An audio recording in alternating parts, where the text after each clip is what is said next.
Olá, estudantes, tudo bem com vocês? Nós, professores, esperamos que esteja tudo bem com você, com a sua família. Eu sou a professora Gisele, da Educação de Jovens e Adultos. E neste primeiro momento, eu gostaria de estar dando pequenos avisos sobre a nossa vacinação. Então, assim, está acontecendo a fase da vacinação aqui na nossa cidade. Eu gostaria que você observasse se está na sua fase, se está no momento da sua vacinação, na sua idade. Observar também a primeira dose, a segunda dose, pedir para um filho estar dando uma olhada, ver se já está no momento da segunda dose.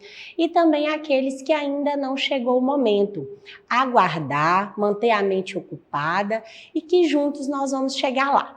Ok? Agora nós vamos para a nossa aula e hoje, na aula de ciências, nós vamos continuar com o nosso estudo componentes da natureza e hoje nós vamos falar do ar, que é um componente aí maravilhoso e essencial para as nossas vidas. Vamos lá? Então, o ar. Nós podemos ver o ar? Nós podemos sentir o ar, não é verdade?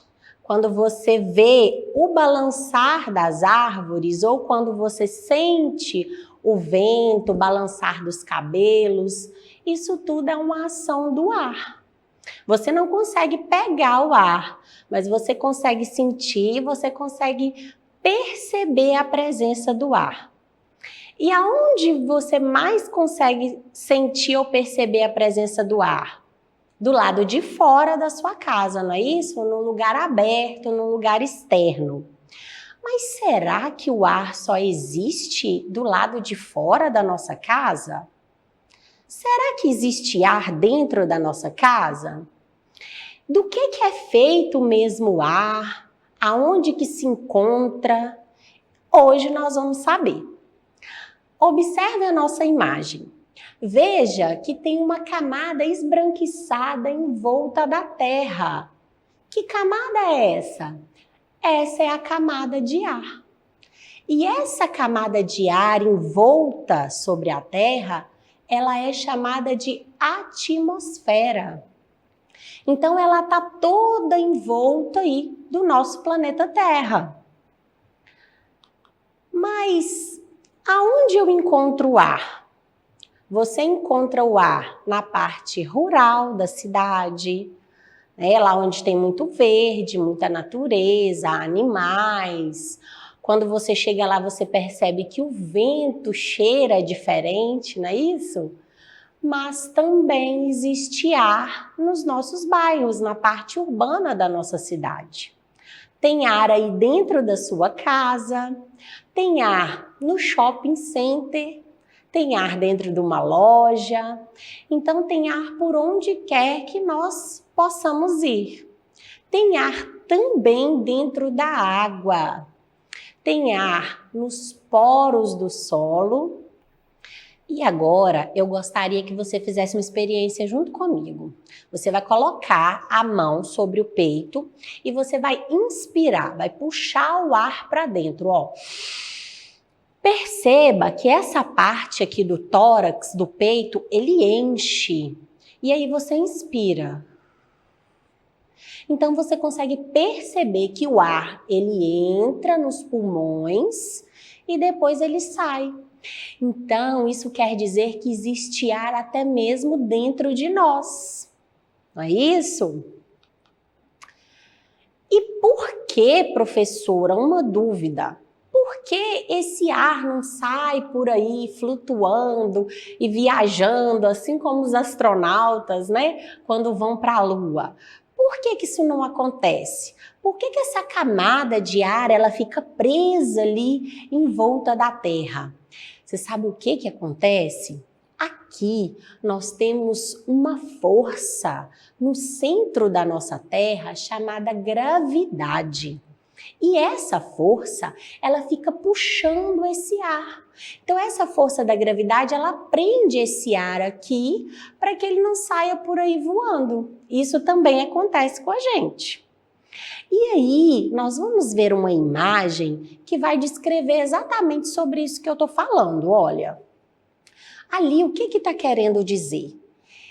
Está querendo dizer que quanto mais próximo da Terra, mais partículas de ar são contidas. Então, maior é a pressão atmosférica. E quanto maior essa pressão atmosférica, menor é a altitude, tá? Então, tem mais partículas de ar. Olha para você ver, mais concentração. Essas bolinhas brancas, elas são as partículas de ar, tá certo?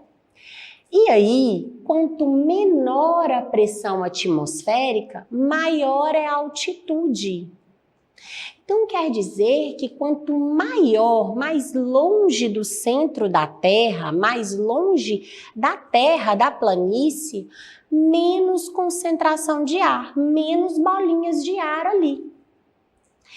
Por isso que muitos esportistas que praticam o esporte de alpinismo, quando eles chegam lá no topo dos montes bem altos, eles relatam que quando eles chegam lá, eles têm muita dificuldade de respirar. E aí nós chamamos de ar rarefeito. Mas por que ar rarefeito? Porque é raro a concentração de partículas de ar. Tá certo? Então, relembrando, quanto mais próximo do chão, maior a pressão atmosférica. Quanto mais longe do chão, menor a pressão atmosférica, ok? Então, quanto mais alto for, menos concentração de gases, menos concentração do ar, tá? E aí, aqui está representada a camada da atmosfera.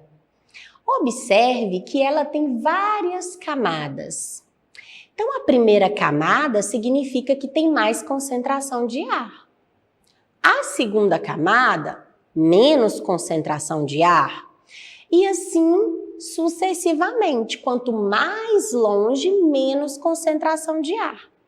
E alguns cientistas, eles relatam que essa camada da atmosfera, ela tem quilômetros e quilômetros de extensão. E você consegue ter uma noção disso, porque quando você olha para o céu, você não consegue ver lá os outros planetas, você vê as estrelas como pontinhos, não é isso? É por isso, é porque essa camada da atmosfera, ela tem muitos quilômetros de extensão, tá? E aí, de que mesmo que é formado o ar? Porque nós não falamos ali que são partículas de gases, mas que gases são esses? Então ali nós temos, olha, o ar, ele tem uma grande concentração de nitrogênio. Em segundo lugar, nós temos o oxigênio. E em terceiro lugar, o restante, nós temos os outros gases. E dentro desses outros gases, nós temos o gás carbônico, que também é importante, mais para frente a gente vai ver por quê. Agora, eu gostaria que você fizesse uma experiência junto comigo. Você vai precisar de um recipiente de água, uma vasilha de água, grande o suficiente para que caiba um copo dentro dessa vasilha. E aí, o que você vai fazer? Se a vasilha for transparente e o copo transparente, melhor ainda. Nós vamos fazer igual está na imagem. Você vai pegar uma vasilha e vai encher ela de água, tá? Depois, você vai pegar este copo e vai colocar um pedaço de papel dentro desse copo. Mas lembrando que esse pedaço de papel tem que ser assim, de um tamanho suficiente para você amassar ele dentro do copo. Para que quando você vire o copo de boca para baixo, o papel não caia, tá? Depois que você pegou esse copo, que você colocou esse papel, o que você vai fazer? Você vai colocar o copo na posição vertical, sem inclinar, e vai inserir esse copo dentro da vasilha, na mesma posição, tá, pessoal? Se essa vasilha for transparente, você vai olhar e você vai perceber que a água não entra dentro do copo, assim como está na imagem. Tá vendo? Mas se essa vasilha não for transparente, você só vai perceber quando você retirar. Você vai olhar dentro do copo e vai perceber que esse papel está seco. Mas depois disso tudo, o que eu posso concluir com isso, professora? Você pode concluir que o ar, ele ocupa um espaço. Você anda para lá e para cá, você vê que tem ar, porque eu estou te falando. Você só consegue perceber a presença do ar quando venta, não é isso? Mas o ar, ele está aqui. E quando você anda, você passa a ocupar o espaço do ar, porque o ar não está preso. Mas aqui, o ar está preso dentro do copo. Então, a água, ela não consegue entrar, porque dentro desse copo está cheio de ar. E como que essa água vai entrar? Se você inclinar um pouquinho o copo, vai acontecer igual está lá na imagem. Olha, você vai perceber que bolhas vão sair deste copo. Por quê? É o ar que está saindo para a água entrar. Então, com essa experiência, nós podemos perceber que o ar, ele ocupa espaço. Mas é só isso? O ar só ocupa espaço? Não. O ar, ele também consegue se expandir. Observe aqui, ó, na imagem da bexiga. Aqui está enchendo a bexiga com um aparelho ali, né? Quanto mais você pressiona, a bexiga enche. Mas se você pegar uma bexiga na sua casa e for encher mesmo com a boca, uma forma manual, você vai perceber que quanto mais ar você coloca lá dentro, né? Você vai soprando, soprando, mais vai se expandindo, mostrando que o ar se expande. Mas essa bexiga, ela é de um material de borracha, não é? Se você apertar essa bexiga, o que vai acontecer? Você vai apertar até um certo ponto e depois a bexiga vai estourar, porque a bexiga não suporta a compressão do ar. Então o ar, além dele se expandir, ele também é comprimido. Você também consegue perceber isso ali pela seringa. Quando você pega a seringa vazia, sem a agulha, tá, pessoal? Só a seringa. Aí você coloca ali, pressionando a tampa da seringa e empurra, ela vai só até um certo momento. Depois daquilo ali, ela não vai mais, porque o ar foi comprimido. Ela só vai ir completamente se você soltar a mão da ponta da seringa. Então aqui nós percebemos que o ar, ele se expande, ele ocupa espaço e ele também é comprimido. Mas nós aprendemos ali que o ar, ele é formado, né, de nitrogênio, ele é formado de oxigênio e tem também outros gases, como o gás carbônico, não é isso? Aí o que acontece? Nós inspiramos oxigênio e expiramos gás carbônico. Mas a gente não respira o ar? E os outros gases? O nosso corpo não absorve, tá? O nosso corpo, ele não precisa dos outros gases, ele só precisa do oxigênio. Então, o que acontece ali? A gente inspira oxigênio e expira gás carbônico. Mas tem que ter alguma forma de produção do oxigênio, porque senão o oxigênio já era para ter acabado. Porque de tanta gente, né, inspirar oxigênio e sempre expirar gás carbônico, quem é que produz esse oxigênio? O que acontece para ter essa renovação do nosso ar? Aí entra a ação do gás carbônico, junto com outros elementos. Vamos ver? Quem produz o oxigênio são plantas, algas e bactérias, num processo chamado fotossíntese. Que nome complicado, hein? Fotossíntese. Mas o processo é bem simples. Eu vou dar um exemplo aqui para vocês das plantas, tá bom? Você observando ali a imagem, o que acontece ali, ó? através da raiz, tá vendo a raiz ali da planta? Ela tá absorvendo a água e os sais minerais. Então, a água e os sais minerais tá ali nutrindo aquela plantinha, fazendo com que ela fique saudável, tá? E aí, essa água vai lá para as folhinhas da planta.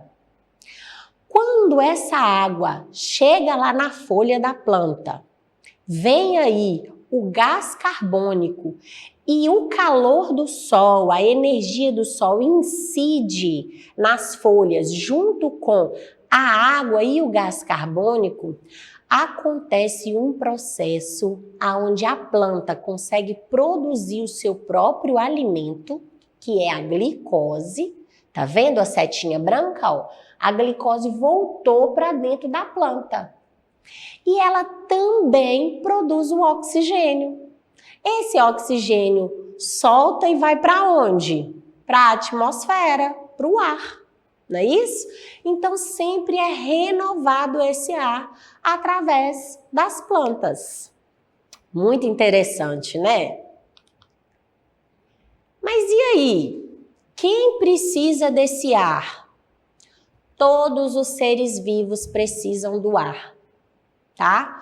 Nós precisamos do ar, as plantas precisam do ar, os animais, as algas, os seres humanos, até mesmo os animais aquáticos. Lembra que eu falei lá no primeiro slide que dentro da água também tem oxigênio? Pois é, nós temos os peixes que respiram dentro da água e outros animais. Mas também temos aqueles animais que vivem na água, mas eles emergem para respirar, tá certo? Mas nós estamos falando aqui dos animais que respiram dentro da água.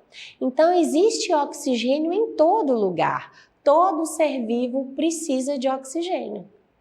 É por isso, né, mais uma vez lembrando que quando você chega lá na fazenda, no sítio, você fala, eu quero morar aqui, não é mesmo? O pessoal fala assim, meu canto é aqui, porque aqui é mais cheiroso, é mais tranquilo, né? O ar é mais puro, porque tem muita árvore, tem muito verde, é ali que acontece o processo todo para a purificação ali, renovação do nosso ar.